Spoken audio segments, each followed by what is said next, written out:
How far-fetched is it to say a crime happened to me and nobody knows about it because there's been a cover-up, and I haven't been able to tell my story because of it? Sometimes when we hear different accusations, whether it's in the criminal realm or the civil realm, we think, how is that possible? Wouldn't we have heard about an arrest or charges being filed? And then even when someone's able to present the idea, the possibility, even the slightest bit of proof to back up their claims that, hey, something's not being reported right for one, or two, even worse, there's an intentional cover-up happening here. It's natural for anyone to wonder, why would people participate in a cover-up? But the thing is, it happens.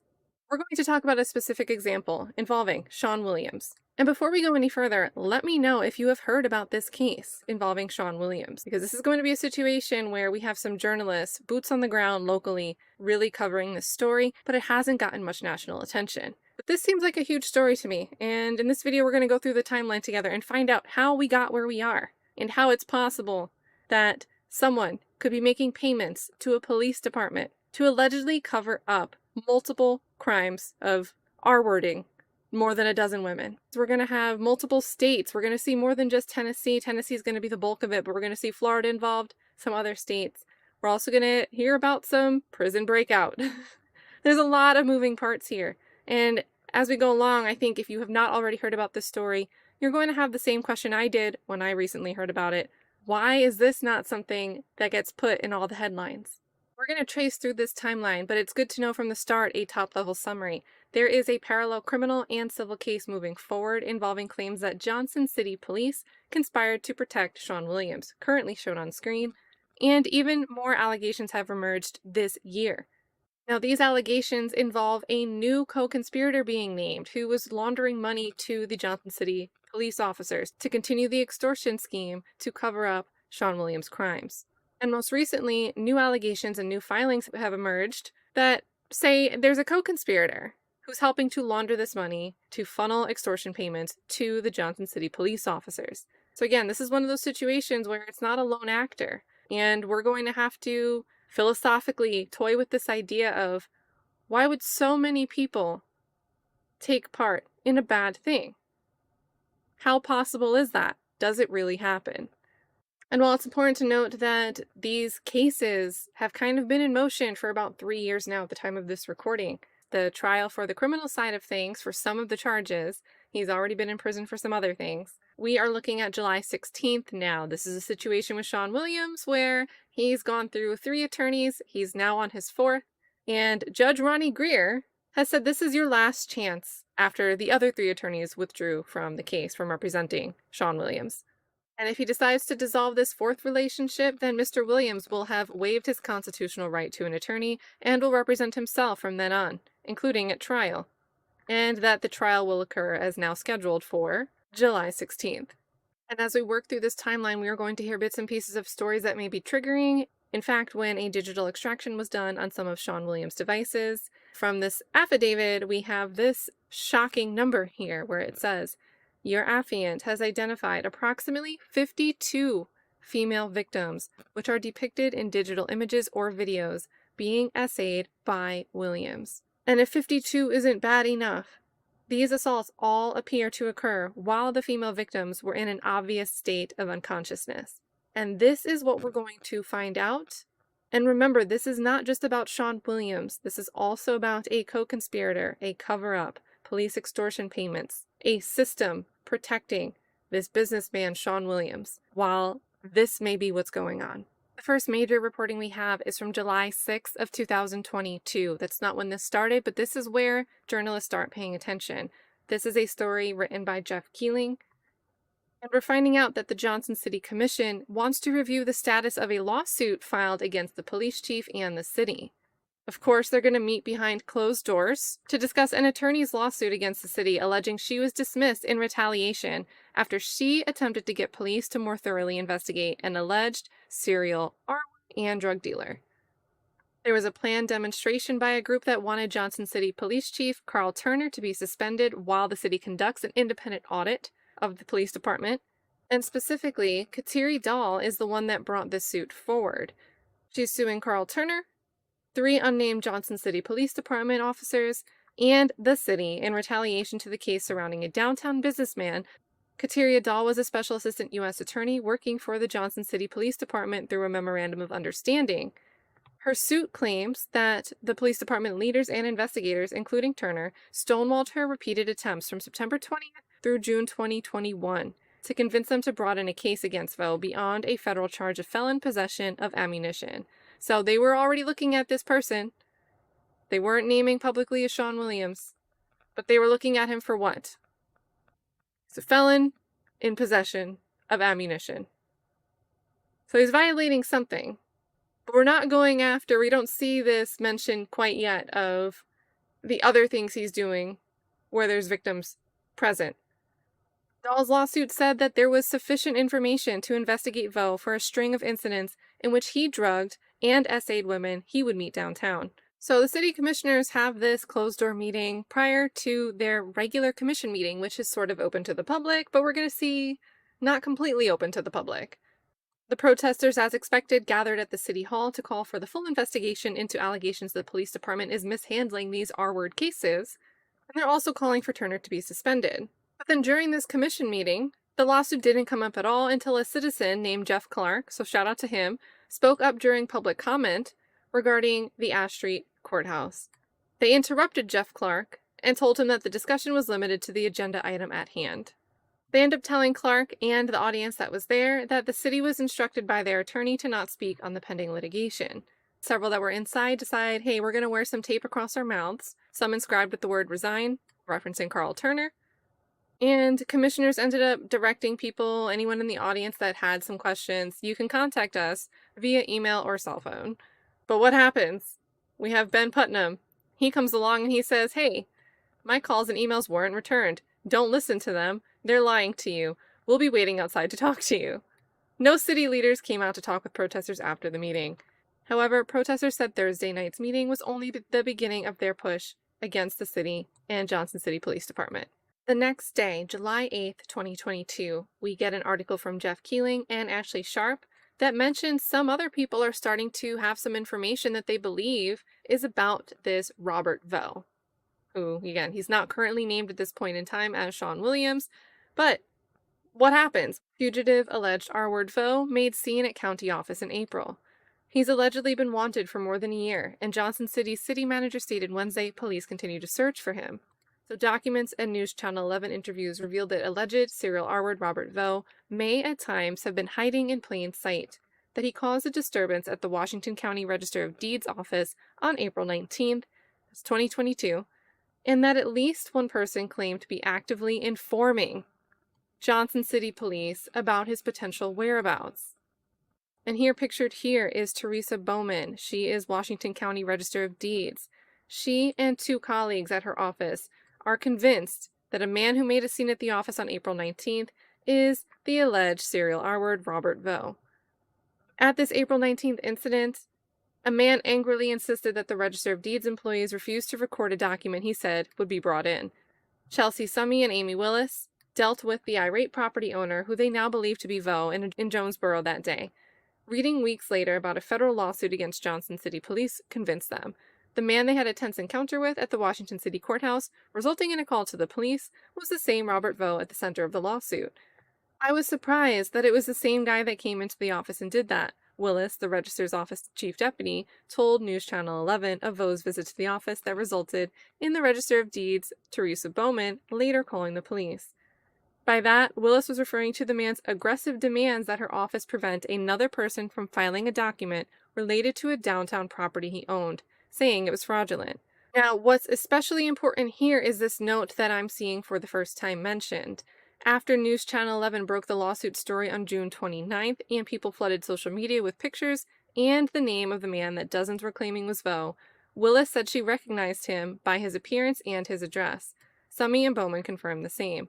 So, all of this stuff is crowdsourcing, guys. And the reason this paragraph is so important is because what's giving the momentum here? There's a synergy happening between News Channel 11 and these journalists that I'm going to keep naming every time I pull up a new article. They're doing some of this reporting. Then you have members of the general public either showing up to talk about something on social media or at the courthouse where they say they're not being listened to. Then we have Kat Dahl, who's more inside, and she tried to raise awareness. and she's claiming that she got discharged for trying to do so. But you're missing the police investigation. And not only is it absent, we're going to find out maybe, possibly, it was trying to stand in the way of News Channel 10 and what these people in the general public were trying to point out. And this is why it's so important sometimes to just take a step back and realize that this stuff happens. So as one small step at this point in time, we do get one police officer to take a police report. Here's what happened in that. Summy says, she's the first one that spoke to the man right after we opened at 8 o'clock. Summy said he called and told her that if someone comes to record a document related to a property he owned in downtown Johnson City, the clerk shouldn't allow it. He was angry, he was yelling, "Do not record that document. It's a fraudulent activity about to happen," Summy said. She said she reviewed the office's policy with the man. "As long as it meets the requirements, we have to file it," she said. Summy told the man that if he believes someone had filed a fraudulent document related to one of his properties, he should see an attorney. He, at that point, was still angry, said he was on his way down there, and hung up the phone on me. Summy told her colleagues to be on the lookout, and within minutes, the man showed up. Willis overheard him beginning to argue with another clerk and came to speak with him. She said she gave him the same information Summy had. He was visibly shaking from head to toe, and he just got mad and he stood up, and he kind of lunged towards us, and then he walked out the door. And as soon as he left, I said, "We need to call the police." By that time, Bowman was in the office. Because the man had told Willis he was going to speak to a lawyer across the street, Bowman called 2 different lawyers who might deal with that kind of issue. The second lawyer said the man had called him, and he offered Bowman a bit of unsolicited information. He said, "I know exactly who he is," and I told him, "Thank you, but I cannot help you." So we have an attorney saying, "I don't want your money." This lawyer goes on to tell Bowman, "He told me that there were warrants against him and that he was not a very good person. He was a bad guy. He told me that it was R-word, date R-word warrants, warrants plural, and some federal warrants, which is probably that felon in possession of ammunition that we just read about." Now, what's this detail here? While Dahl's lawsuit alleges that the Johnson City Police Department failed to properly investigate the allegations, it does mention that Dahl obtained a federal warrant on April 13th, 2021, charging Voe with the felon in possession of ammunition. The suit also claims police dragged their feet before finally going to serve the warrant and arrest Voe on May 5th, 2021, and ended up botching that operation by telling him that while he was behind his locked door, they had a warrant for his arrest, after which he fled the building. In the lawsuit, Dahl says that federal warrant was obtained on April 13th, 2021. Dahl's the one that obtains it. But then Dahl says that the police dragged their feet before finally going to serve the warrant and arrest Voe on May 5th, 2021. And not only that, but they botched the operation by telling him, while he was behind his locked door, that, "Hey, we have a warrant for you." And guess what? He flees the building. The officer that takes the report from the deeds office comes back and says, "Hey, watch out. Watch out for some stuff that goes on. If anything else happens, call me. And, we've got this federal investigation going on for this guy, just so you know." And the women, he shows them a picture, and the women confirm that that's the one that caused this disturbance at the office. But as they're discussing this, a woman approached the deeds office, overhears them, and joins the conversation. As he, talking about the officer, was talking to us in the hall, the lady came in with the deed that Voe had been talking about. She interrupted the officer because she had heard what he said, and then she told him the story. According to Ben Ziegler, the officer's report, the woman had the same name as the one the suspect had mentioned, and she was there to record a deed for the downtown Johnson City property Voe had referenced. Ziegler wrote that the woman said she was an estranged business partner of the man who had caused the disturbance, and that he had signed the downtown property over to her on March 1st. The woman stated that she has spoken with Johnson City Police Department in the past concerning his whereabouts. So Ben Ziegler's the officer that's taking this report and working on this case. The woman comes in and says, "He signed this over to me, and I've already tried to talk to the police department about him and what he does and where he is, because there's this federal warrant out for him." Bowman said that learning about this lawsuit and these further details was alarming. She said, "My feeling was that I needed to protect my employees. We needed security here, and that's basically all my concern was." The man actually called the office a few times after April 19th, but never appeared in person, instead sending people in to conduct business on his behalf. So moving forward just over a week to July 19th, 2022, we get another article from Jeff Keeling and Ashley Sharp from Channel 11. In this story, we have Whistleblower Aid, evidence for DOJ complaint growing in JCPD Voe case. Many more people have provided evidence to a nonprofit helping the attorney that filed this suit on behalf of Kat Dahl. John Tai, an attorney and prominent former whistleblower, said much additional evidence has come to the nonprofit Whistleblower Aid since he first spoke to News Channel 11 on July 1st. So this is again another example of the synergy that's going on between Channel 11 and their journalists that are on this case and people in the general public that are trying to raise awareness about this lawsuit and what else is going on surrounding it. They even use targeted social media ads to help find more stories and information relating to JCPD's alleged failure to fully investigate R-word and other allegations against this business owner, Robert Voe / Sean Williams. Ty said that the new inquiries we've had over the last couple weeks have solidified a lot of things, have opened up new prospects that we weren't aware of a couple weeks ago, and have really validated a lot of the facts in the complaint. Now, Whistleblower Aid has been established for more than 5 years at the time of this article in 2022, and they've represented Frances Haugen, who was the one that released tons of internal documents from Facebook. That was a whole big story back then. Now, when it comes to Kat Dahl's lawsuit, Ty's group is helping to represent her in 2 official complaints to the DOJ that are separate from the lawsuit, but still revolve around the Johnson City Police Department's alleged conduct. One is with the Office of Inspector General. We took it to OIG because we think OIG should investigate to see whether the Department of Justice funds were misspent, policies were violated in the handling of her employment, and this matter more generally. The other complaint goes with the Public Integrity Section, which investigates state and local governments that may have broken the law. Now, on July 20th, one day after the last article we just looked at, Jeff Keeling writes about how Johnson City Manager on Police Conduct Review says, "We take this very, very seriously." They're still looking, at this point in time, to get someone under contract to do a third-party independent audit and look at what's being alleged here. And on August 4th, 2022, Johnson City hires third-party group to investigate the handling of the SA cases by the police department in Johnson City. It will be a 3-phase investigation, expected to take 5 to 6 months, and is currently in the first phase, launching with a review of SA assault reports dating back to January 2018. On August 26, we have an update from Jeff Keeling and Ashley Sharp that Johnson City has filed a response to the federal Voe lawsuit. To no one's surprise, Johnson City Police Department and the city deny all the claims against them in a June 23rd federal lawsuit filed by Kat Dahl. The response also suggests that it was initially the police, not Dahl, pressing to get an indictment against the downtown Johnson City business owner and suspected drug dealer and R-word known by the pseudonym Robert Voe. But in the response from the city manager Kathy Ball says that Dahl's contract wasn't renewed due to performance issues. We have attorneys who've been doing interviews and conducting those, so they have provided the written reports. In the written report, it does state that the reason for not renewing was because of lack of performance on the part of Miss Dahl, Ball said. Also in their 29-page answer to Dahl's original complaint, attorneys Eric Herron and Thomas Garland Jr. repeatedly claimed that the police thoroughly and properly investigated any SA allegations against Voe that were brought to them. Ball said that that's what the attorneys and internal investigations thus far have found, at least with the allegations specifically related to Voe and Dahl's lawsuit. It's admitted that an R-word report was made by a Jane Doe on November 24th, 2020, and that report was investigated and the DA's office declined to prosecute.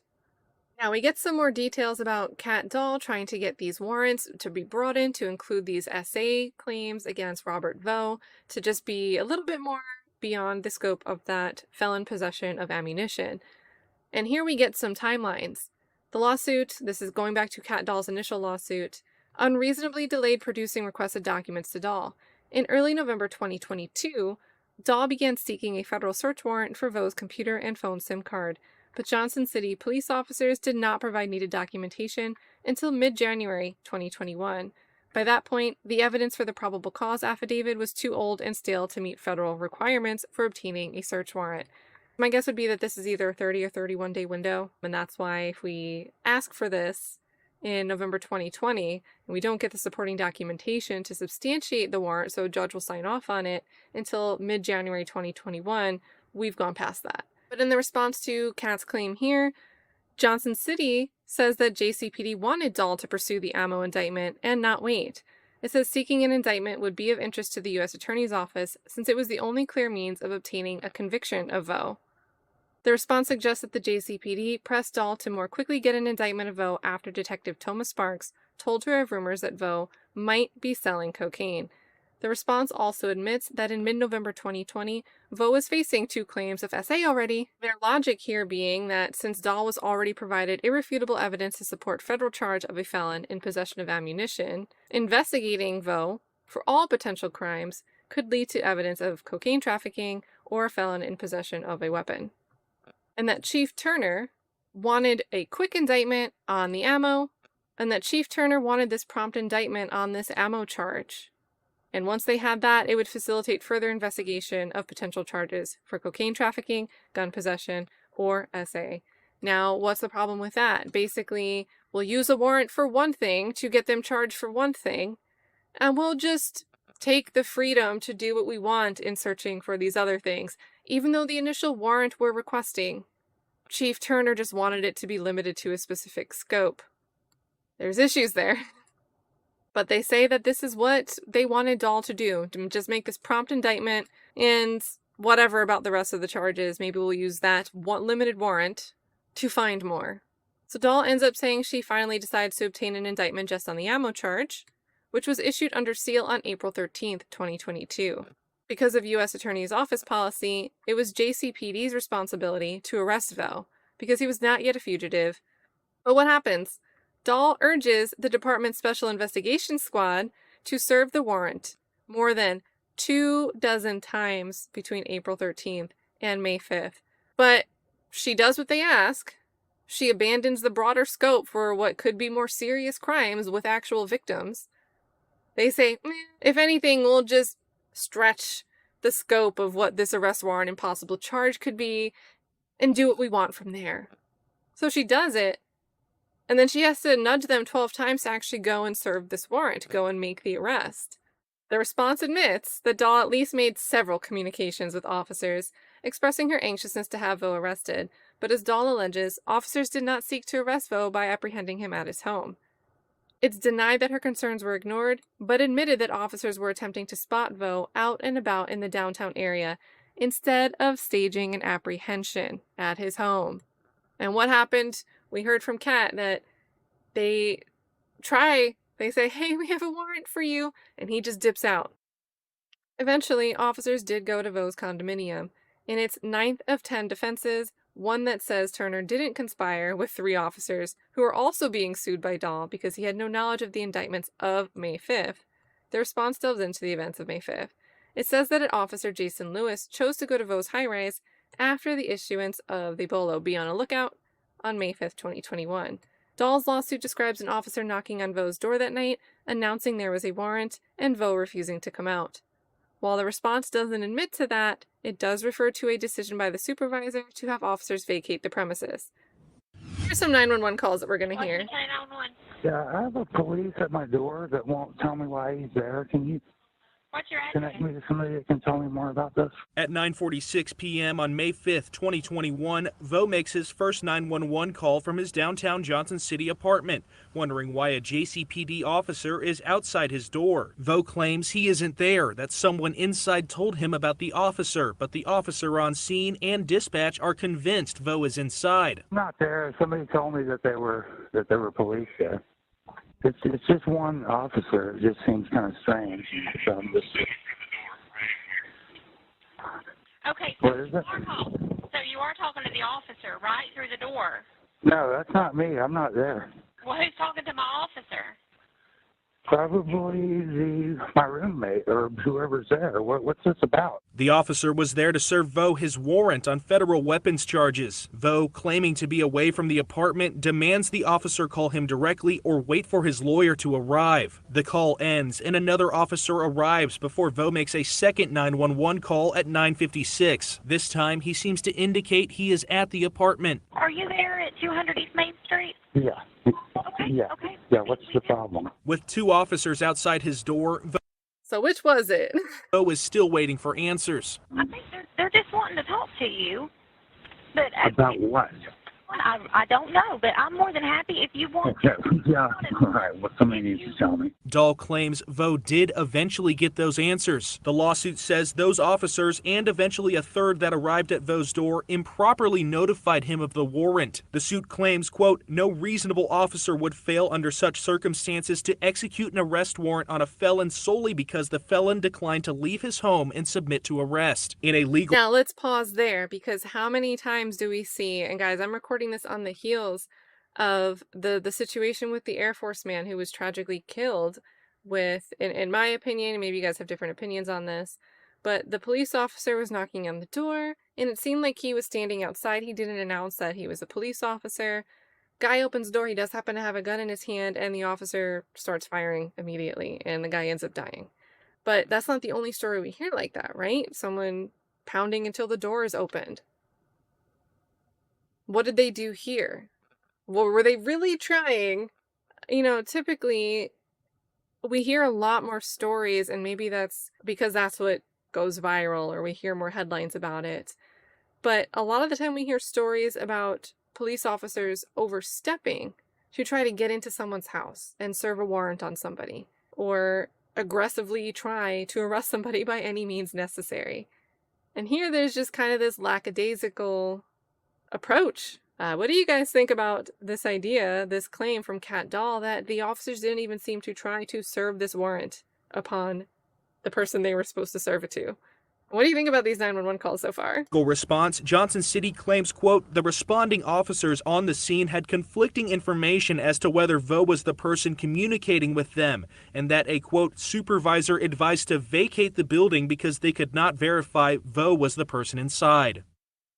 I do also want to slow down and highlight this because it can be hard to try to put a timeline together while listening to something. But here we have 3 officers are here. It was Lewis that arrived first. 2 officers joined him outside. That's Vanessa McKinney and then Sergeant Jim Talmadge. But 42 minutes after Lewis's arrival, he and the other 2 officers left without Voe. So they tried for 42 minutes. Voe had called 911 twice at 9:46 and 9:56. So 10 minutes apart. So first he's saying he's not there. Then he's suddenly in the apartment, but nobody sees him go in and out the door because he's standing there trying to get him to answer it and open it. And then he places a brief third call at 10:19, 7 minutes after logs show the trio clear of the scene. What we don't hear in that clip, that summary, is there's a second half of that 9:46 p.m. call where the dispatcher says, okay, so you're home, right?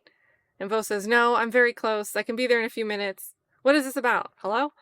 And the dispatcher says, all right, can you give me 1 second, sir? I'm talking to the officer. And then a voice in the background says, yeah, he's here, he's talking. So Voe cuts in and says, yeah, it's just I don't want all the secretive stuff. And 911 dispatcher says, okay, all right.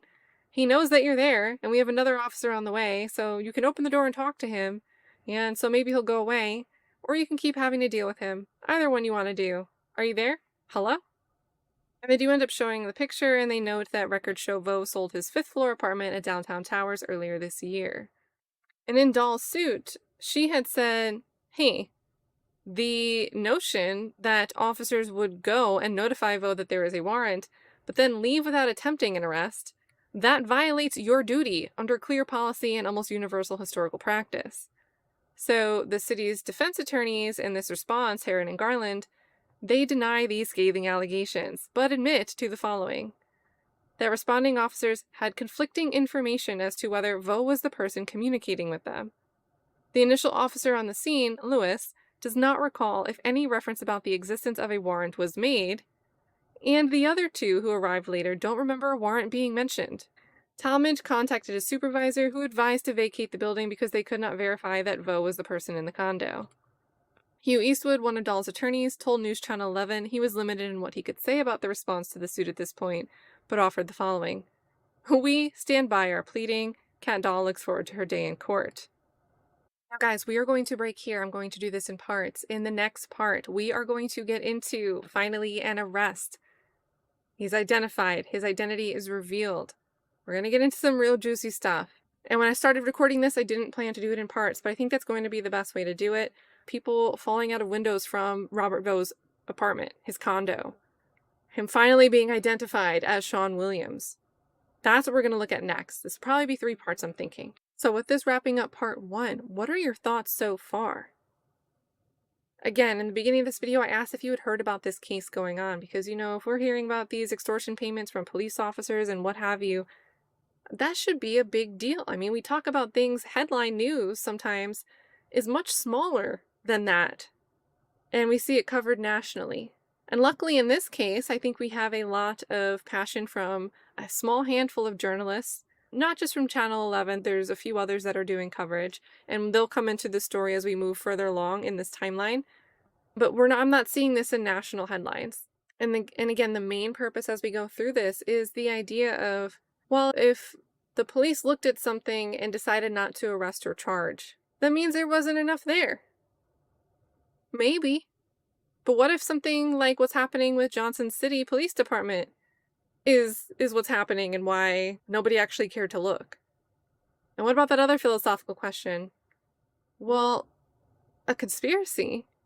That would mean a lot of people would need to be in agreement to be working together and conspiring and doing bad things all together. That seems not likely. I don't know if I believe that. We can't just think that because that's an idea we don't want to conceive, we don't want to fathom such an idea. We can't let that desire to live in an idealistic world with a happy worldview cloud us from the reality that it actually happens, right? So that's my purpose in doing this video series on Sean Williams, Robert Voe, as we approach his upcoming trial on July 16th. Maybe it'll get pushed forward, but judge seems to say nope, it's going to start. So with that being said, make sure you share your thoughts, hit the like button, hit the bell if you want to get notified on part 2, and you guys all take care. We're talking about some heavy stuff here. It's not the happiest thing to talk about, but I think it's important to talk about. So I appreciate you being here. Thank you so much. Take care.